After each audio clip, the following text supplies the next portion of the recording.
新竹市长高虹安解判无罪了后，今仔日下午8点半正式登去市政府来上班啊。伊是受到这支持者的欢迎。也那高虹安呢，伊本人是讲，这过去的人生就亲像是互人家饲暂停共款，即马总算登来上班，未来会甲全部的心力放伫个市政，继续为新竹来拍拼。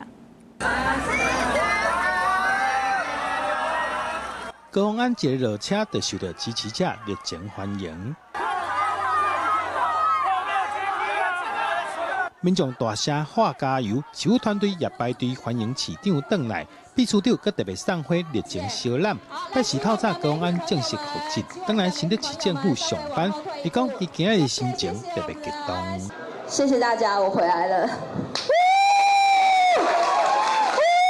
很激动的是，因为我终于在经过了1年多的风风雨雨的时光之后，我终于可以走进来我最热爱也最牵挂的市政府，看到大家。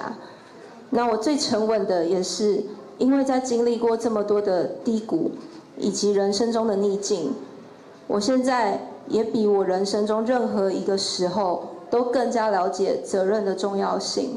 高虹安讲，过去停职这段时间，人生就亲像暂停共款，也足感谢这段时间朋友甲厝内人的支持。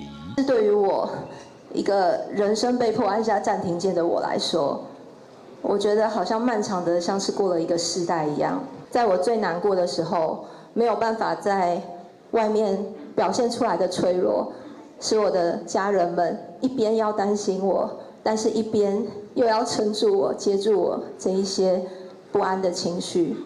我真的很谢谢我的家人。